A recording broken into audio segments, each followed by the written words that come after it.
Now I've come to the end of my useful life, and there's no point in remaining alive forever, merely becoming a burden to people. So I don't mind now, really, when it comes, as long as it's reasonably peaceful and satisfying sort of death.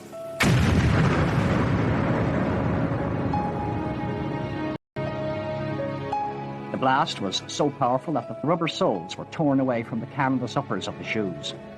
The word that they used to use all the time, spectacular. We scored a spectacular, they would tell journalists. And it was spectacular. It was an amazing event. Maybe in many ways the Mountbatten tragedy was, in many ways, probably one of the most positive things that happened in our relationships. And that seems an extraordinary thing to say, but you know, I mean, it was the beginning of something very positive. The remains of Lord Mountbatten, his grandson and Lady Brabourne were taken to Finnart Camp. Mountbatten was an old man leading an innocent life with a large number of children and grandchildren, doing no harm to anyone, quietly enjoying himself in a corner of Ireland. Why on earth should the IRA select him as a target and blow him up? These are blows inflicted on an enemy in wartime, and what does one expect?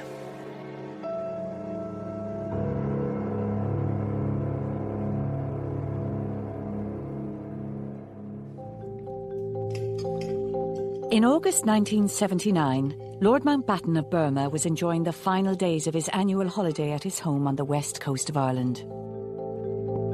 Classy-born came into the family through his wife. It was Edwina Mountbatten's family property. He didn't really go there very much while she was alive, but after she died, they began this practice of annual summer holidays in which the whole family, all the children and progressively more and more grandchildren would assemble. And he attached enormous importance to this. Every August, we all look forward to the fact that there would be a change in Mullaghmore. You'd have a pretty distinguished guest with a fairly large entourage who would visit the area every August. Shadow 5 was the focal point of their holidays, and they spent probably most of the time on the actual boat. He'd been coming to the Irish village of Mullaghmore for nearly 20 years. Despite the continuing violence just a few miles across the border in Northern Ireland, Mountbatten, a grandson of Queen Victoria, believed he was safe. I know it was much more intense, the security, but in August 79, there was just myself and a uniformed colleague on protection duty during the daytime. Throughout the 70s, the IRA grew more sophisticated in its attacks, and it was about to launch its most audacious operation yet. Its target, Mountbatten himself, the last Viceroy of India, decorated war hero, and mentor to Prince Charles. Under the cover of darkness, the terrorists had placed a 50-pound bomb onto the floorboards of Mountbatten's prized motorboat, the Shadow 5, which he kept moored in Mullaghmore. It was extremely well executed. It was easy to put a device into the boat the night before, unguarded and unattended. Lord Mountbatten was a much-loved and well-respected member of the royal family. He had served his country at the highest level, commanding the Navy in Asia during World War II and overseeing the final days of the British Empire in India. Mountbatten was a man of enormous qualities and virtues. He was also a liar, a self-glorifier, a man who, not deliberately, twisted the truth to suit his own purposes. In 1979, Mountbatten had hired a 15-year-old schoolboy from Enniskillen in Northern Ireland to help him on the boat. For Paul Maxwell, it was a dream job. I mean, he just idealised the job, really. He thought it was just fantastic. And he used to I'd steer the boat out of the harbour in the mornings and so forth, and anyone watching, our Paul steered the boat, you know.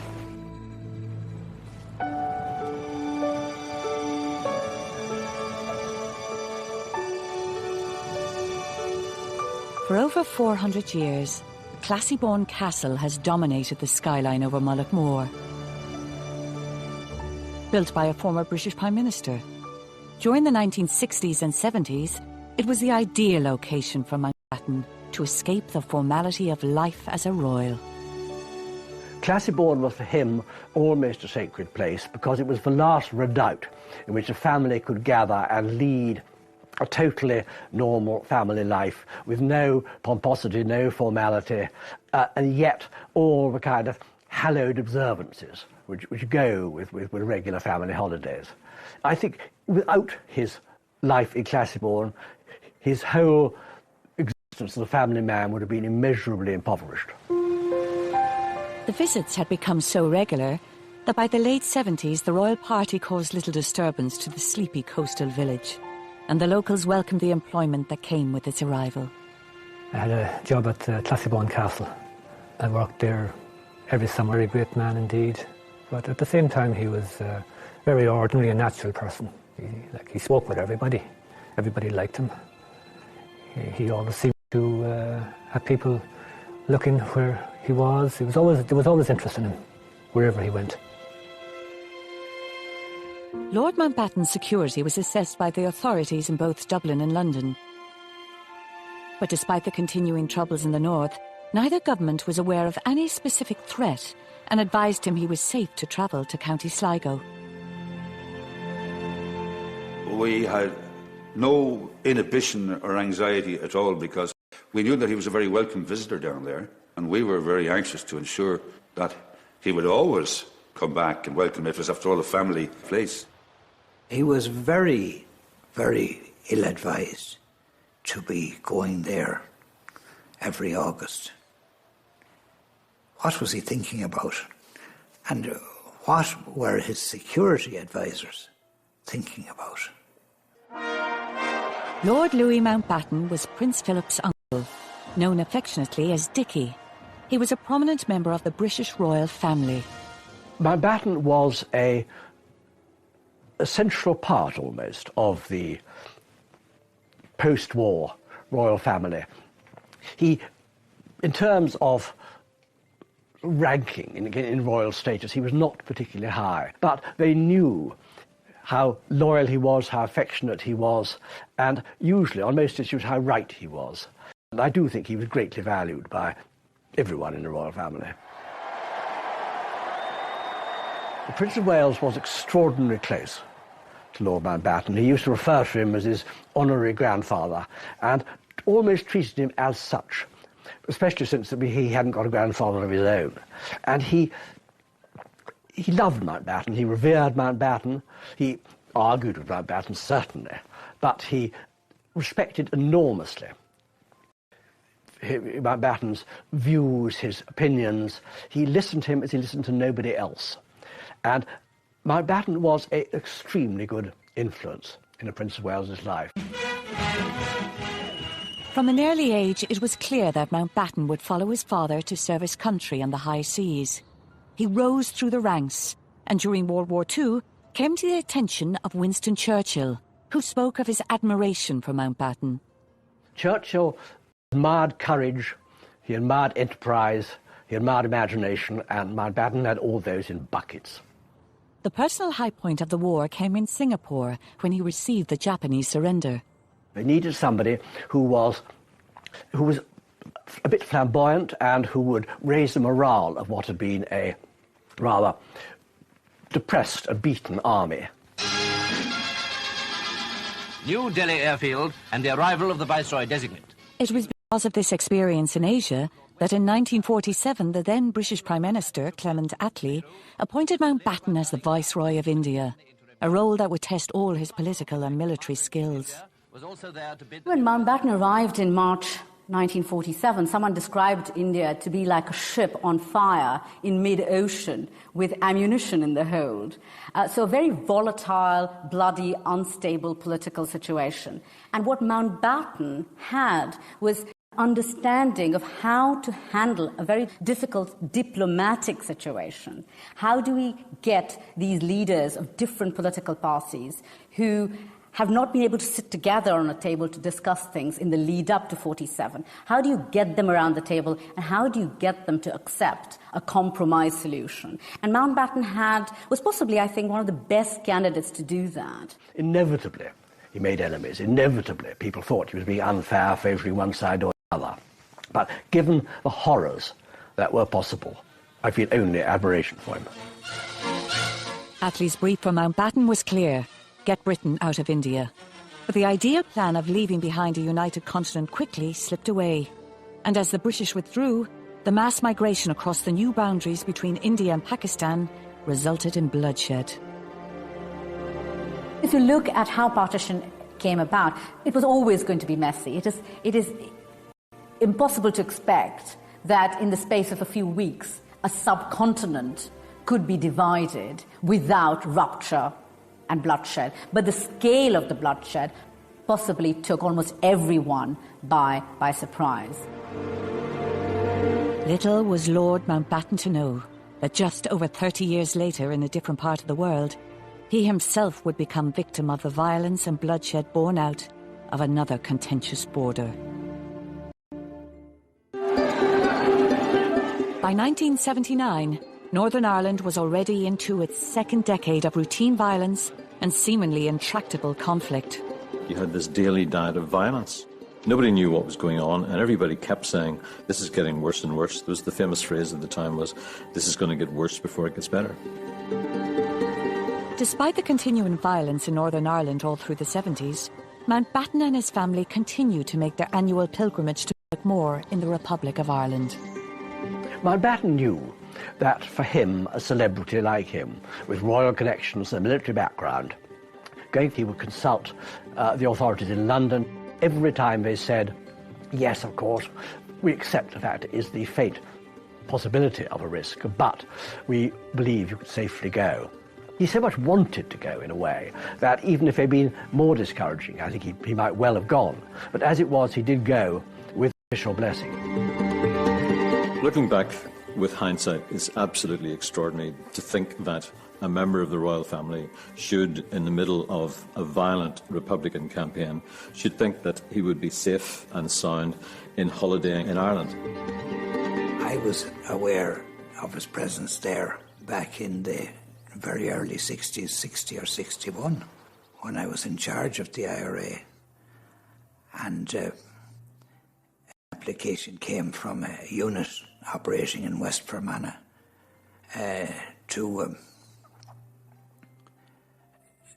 to deal with Lord Mountbatten. I ruled it out at the time because he was in the 26 counties and so on. Now, if he had crossed the border and that we became aware of it, that was a different matter entirely. Successive British governments had struggled to find a political resolution. Attempts at power sharing and ceasefires had failed, and Republicans were now digging in for what they termed the Long War. Then, in the spring of 1979, Margaret Thatcher was elected British Prime Minister. Where there is doubt, may we bring faith, and where there is despair, may we bring hope. Thatcher's not someone for whom Northern Ireland is a central issue. She's not someone who cares about the union, about issues of sovereignty, about all the kind of issues of principle that worried some people about Northern Ireland, some people in the Conservative Party about Northern Ireland. She's someone who's always slightly confused by Northern Ireland.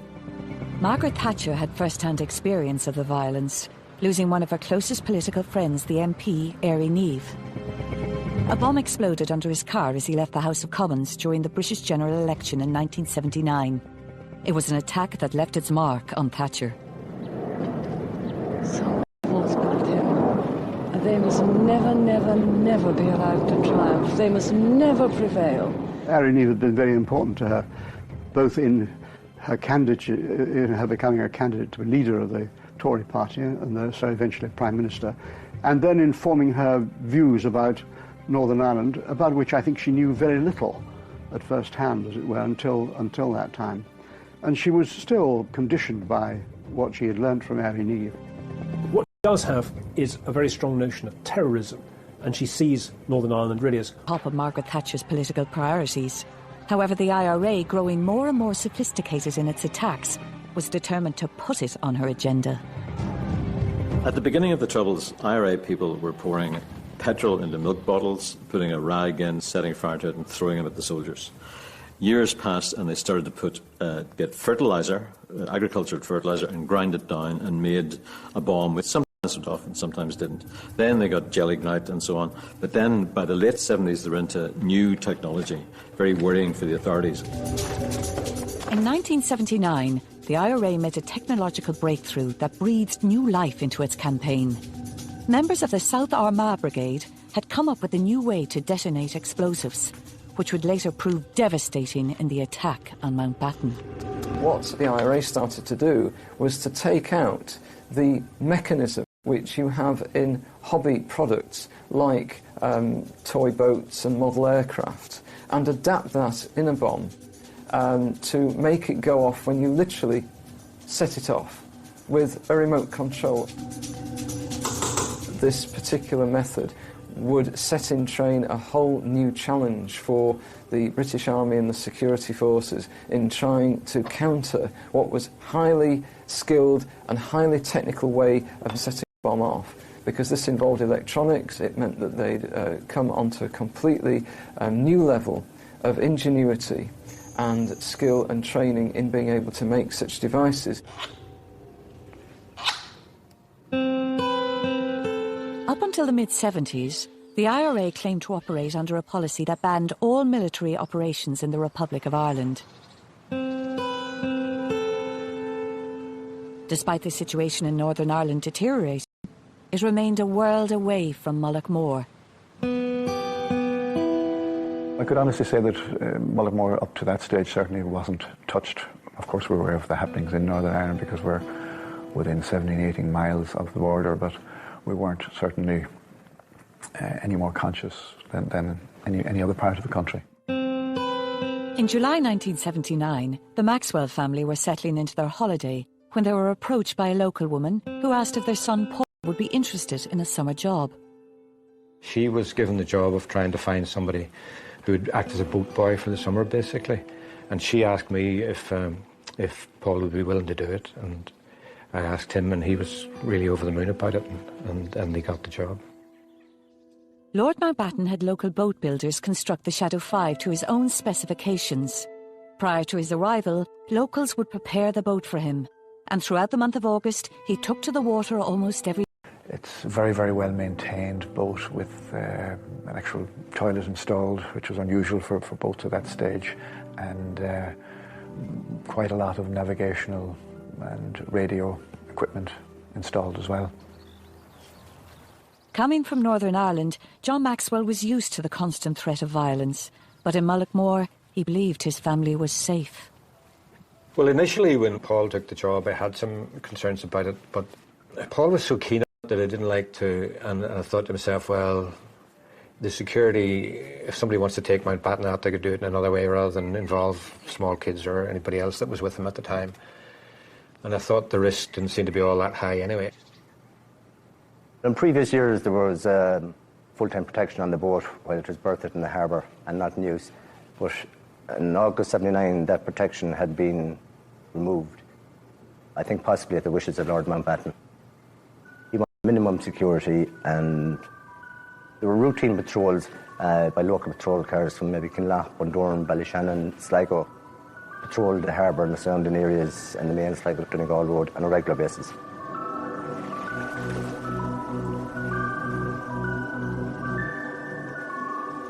On the night of August 26th, the routine patrols failed to spot two men as they made their way out along Mullaghmore Harbour. The IRA team boarded the Shadow 5 and placed a 50-pound remote-controlled bomb onto the floorboards. This was the IRA showing the world a new frightening capability, both in terms of technology and execution. But unknown to them, their target may have had some sympathy for their cause. The attack was laden with symbolism. Here was the IRA driving the British establishment out of Ireland through military might. However, with the passing of time, it has emerged that Mountbatten himself may have shared the political aims of his own assassins. It seems he had been quietly voicing hopes of a united Ireland, just as he had supported the independence of India more than 3 decades earlier. Lord Mountbatten said he wished me to know that he and Ireland's National Archives has turned up a letter written by a Dublin diplomat in 1972, after he'd spoken to Mountbatten about the Irish constitutional question. He was no doubt where the Royals stood. They hope that this can be developed into a major advance towards the final solution. Reunification is the only eventual solution. If there's anything he can do to help, he will be most happy to cooperate. Mountbatten was naturally liberal in his instincts. Whatever community he was in, he thought that I suspect that secretly he thought that the end, reunification, was inevitable. All I can say is I wish that Lord Mountbatten had spoken up about that. I'm very interested to hear that, as I haven't been aware of that up to this. But he should have spoken up, and it would have a certain impact at the time. And who knows, it might have changed or helped to change the course of history.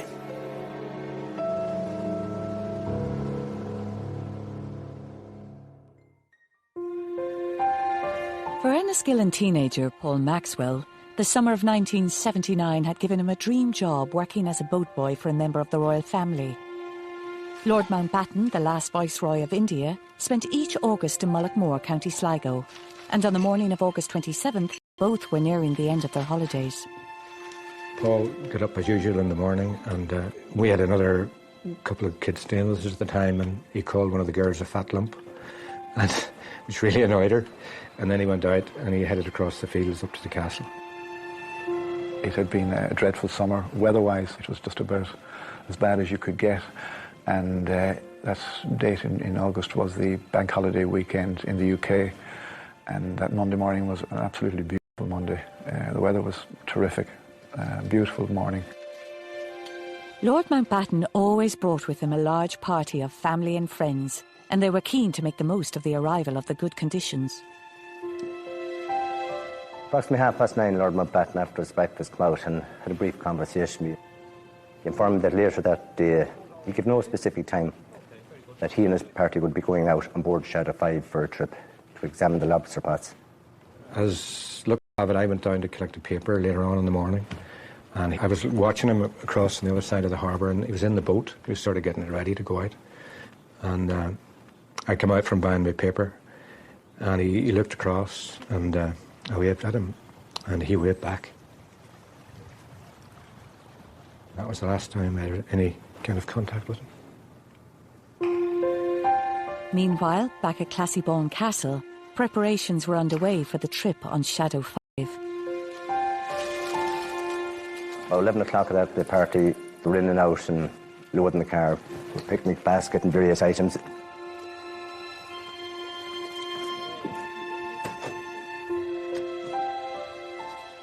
So they all bailed into the car and we headed for that. We arrived at the boat. The tide was quite low, so Lord Mountbatten, being 79 years of age, an elderly man, and the Dowager Lady Patricia Brayburn was 83. I helped them down onto the boat and remained with them on the boat for a period. So Lord Mountbatten took control of the boat himself. The Dowager Patricia Brayburn sat at the rear of the boat, along with Lady Brayburn. Lord Brayburn, Timothy and Nicholas Natchwell, twin sons, 14 years of age, and Paul Maxwell were in the main body of the boat then. Lord Mountbatten steered the boat out of the harbour, turned left and headed towards where the lobster pots were. I had went down onto the rocks, down onto where the small wee ponds of water were just walking along the rocks. And I sat down because I seen the boat approaching. And I knew the boat was going to be lifting the lobster pot right beside me. I was really 30 yards from the boat. I wouldn't have been any further than that. I was up reading the paper at the back of the cottage. I suppose it would have been maybe 11 o'clock or 11:30 or something like that. I followed along the cliff face, keeping the boat under close observation at all times. So within minutes, the boat came to a wee inlet where the lobster pots were. They were chatting among themselves, like just hear them talking. And the boat was coming towards me and then turned to the right-hand side. And it was then that someone had stopped to lift the lobster pot. I was looking down at the cliff face, directly down onto the boat. From what I can remember, There was somebody leaning over the boat to lift the lobster pot. It was an enormous explosion.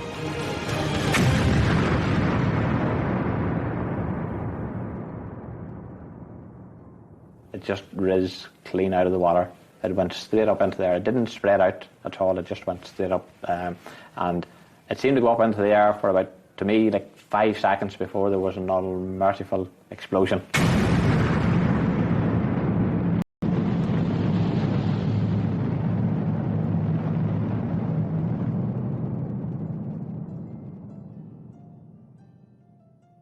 Blue-red flashes emerged.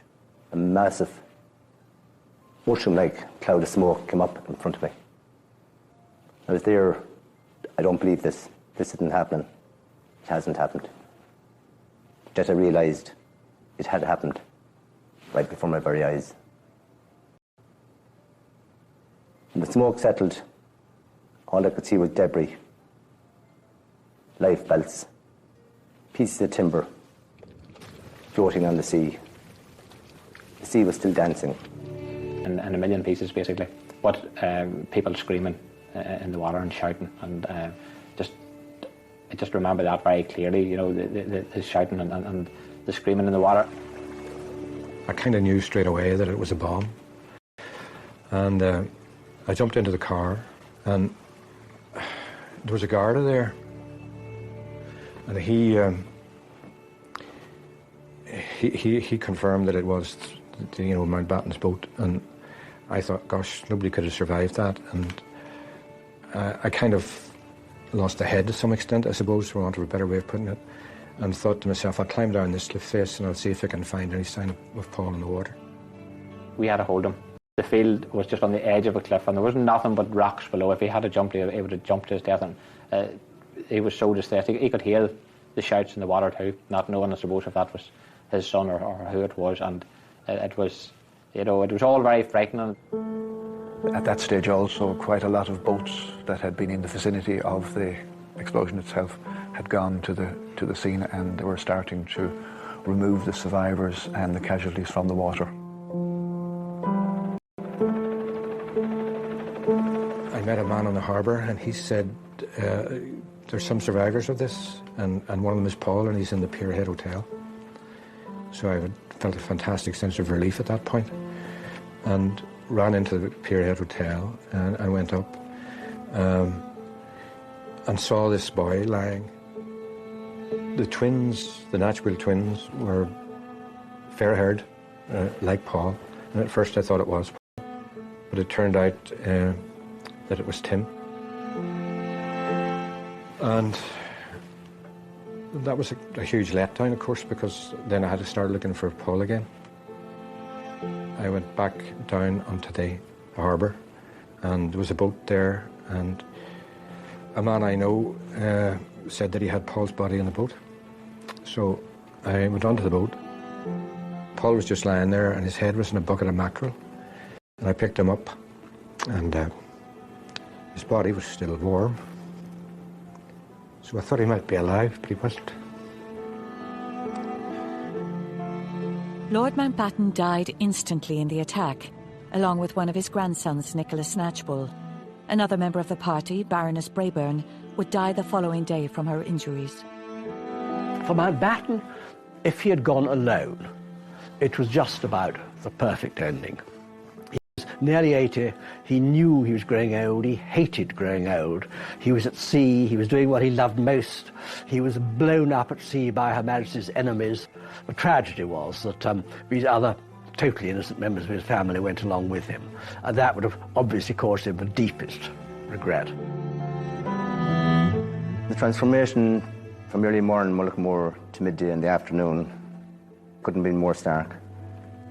If a bustling, thriving little holiday village, little port, to a little village that had been totally devastated, an air of doom and gloom and disbelief and shock had enveloped Mullaghmore and its visitors. Whenever people were standing around the harbour talking about it afterwards, I was down in the middle of it, and I can remember telling people I saw what happened, you know. So I suppose at 14 years of age it was a big event for me, and I was saying that, I had seen what had happened. How did you know that it was Lord Mountbatten's boat? Because I was there in the harbour yesterday evening and I seen his boat and I recognised it. Well, there's a green with a white cab and I just recognised it was his boat. I knew that it was the only kind of his boat in the harbour. I knew it was him.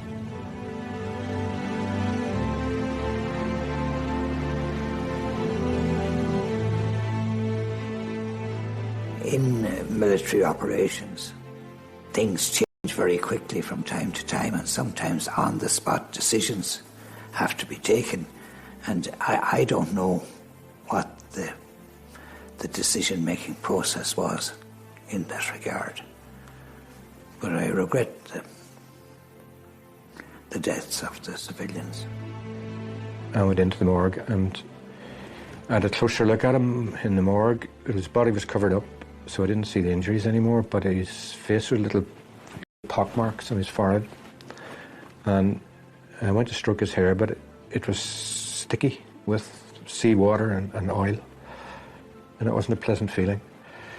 But I knew there was no going back from that point of view. He was clearly dead. And I went outside and I sat down and I cried for a long time.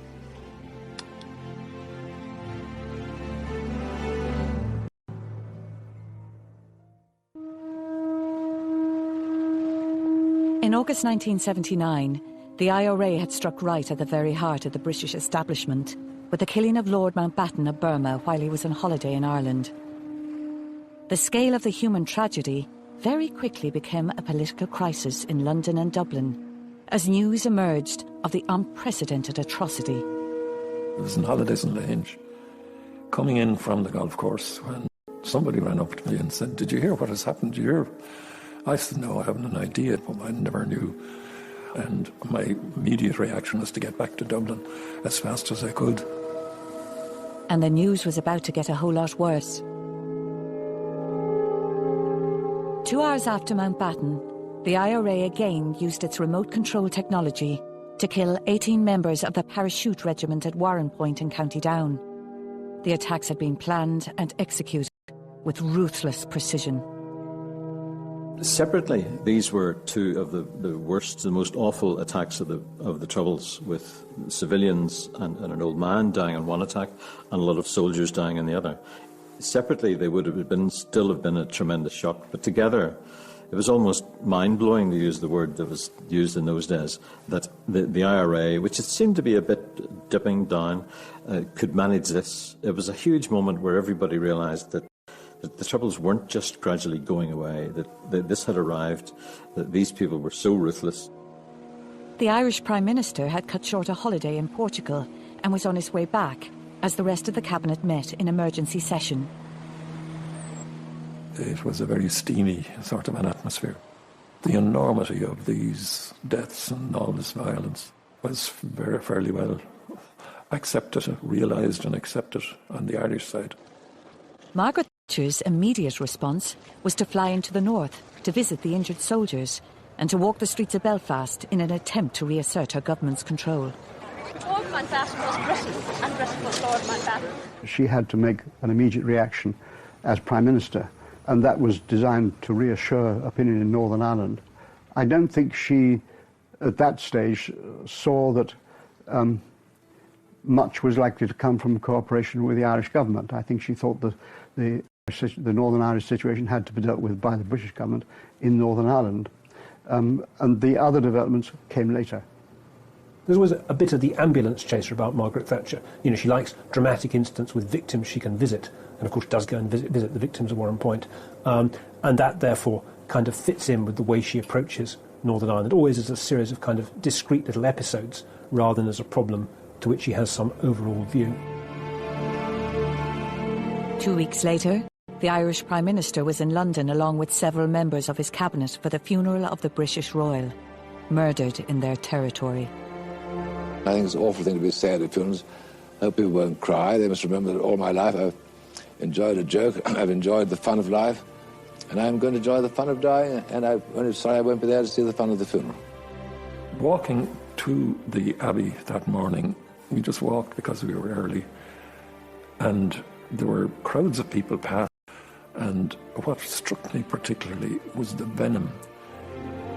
It was in this fevered mood that the Irish delegation led by Jack Lynch found themselves summoned to Downing Street immediately after the funeral, where they faced demands from Margaret Thatcher for greater cross-border cooperation and a new, tougher security regime. She was committed above all, really, to the security situation and to dealing with the terrorist situation, the IRA situation in Northern Ireland on the ground. She was anxious, of course, if there could be any assistance in doing that from the government south of the border, but not really expecting very much on that score at that time. Jack Lynch was nobody's fool. He was a very shrewd operator and very well able to handle most situations. One of the ways in which I thought we might help the Taoiseach would be to produce a document of this size which he could slip in his pocket and look at in the car on the way to the meeting, so that all the points are there. And that's the one that was used in Downing Street at that meeting in September 79. Jack Lynch opened or started at his introduction. He said, "You must appreciate, Prime Minister, that the revulsion in both countries is equal, but you are putting the blame on us. You cannot blame us because we have problems with the IRA just as you have problems. The IRA doesn't recognise our constitution. We have a problem. It's at least as big as your problem." And he continued with that argument. Somebody made the suggestion that, you know, Prime Minister, there may be a certain amount of sympathy with what the IRA are at, with their aims, not necessarily with their methods, with their aims. She became furious. She jumped up from her chair, she thumped the table and was almost about to leap over the table. "Are you condoning murder? And, you know, if this is the way you're going to, if this is your attitude, we'll finish." And Jack Lynch kind of put his hand out and told the man responsible, or he kind of said, "Look, Prime Minister, we both have the same objective. Don't continue with this sort of attitude." So she quietened down, but obviously her nerves were on edge, and the memory of all the deaths was obviously very, very live. I remember on one occasion saying, "But murder is murder is murder." Well, we didn't need to be told that. But to try to eradicate the causes of murder, that in numerous meetings with her, she had a narrow focus, to say the least, rather tunnel vision. Mrs. Thatcher's reaction was actually quite measured. You obviously had the panic and the anger of the first few days, but she didn't say, "Right, let's bring in a whole new package of security measures. Let's bring in more shock troops." The Irish authorities moved quickly, and within months, IRA man Thomas McMahon, who'd been arrested on the day of the attack, was jailed for life for planting the bomb on Lord Mountbatten's boat. Forensic evidence helped convict McMahon, whose boots were found to have traces of paint from the Shadow 5 on them.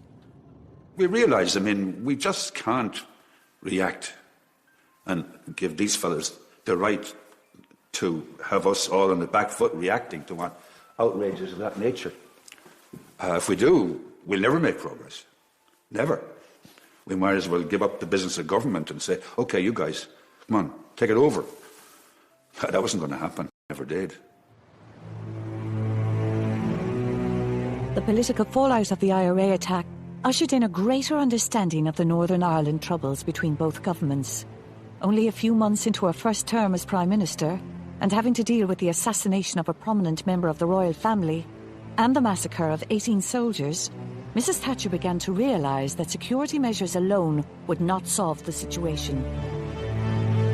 Meanwhile, the Irish government had to deal with the fact that the IRA was operating in its jurisdiction at a worrying new level of ruthlessness. Maybe in many ways the Mountbatten story, Mountbatten tragedy, in many ways probably one of the most positive things that happened in our relationships. And that seems an extraordinary thing to say, but it was the beginning of something very positive. Mullaghmore stands alongside many other towns and villages of Ireland, whose very names are synonymous with the death and violence inflicted during the historical period now known simply as the Troubles. By killing a member of the royal family, the IRA brought international attention to the conflict, but it also heralded a new era of partnership between the Dublin and London governments. It simply never occurred to him that anyone would attack him at sea. So knowing that, you wouldn't just be attacking him, you'd be attacking other innocent people who are out with him, you'd be attacking children, you'd be attacking women, you'd be attacking a little Irish boy who always went out with the boat. It seemed to him unthinkable. It did the IRA's cause in this country no good whatever. That evaporated. I think I was somewhat ashamed. In fact, I was. Still feel a bit of that. Because we had developed a relationship. We were showing our maturity as a people. We had the confidence to engage with the British government, and not always in agreement. And then to see this happen, you'd have to feel somewhat ashamed. I did. Jack did. But I think our British counterparts understood that too. So it didn't damage our relationships at all. In fact, if anything, it would have enhanced our understanding of each other.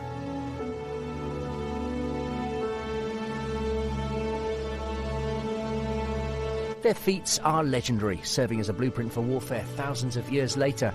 Battles BC uses stunning graphics to show leaders from the ancient world in some of the greatest conflicts in history. See it tomorrow afternoon at 4 as part of the free weekend pass on Sky 3.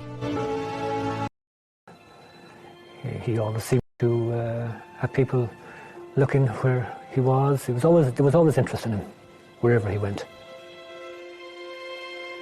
Lord Mountbatten's security was assessed by the authorities in both Dublin and London.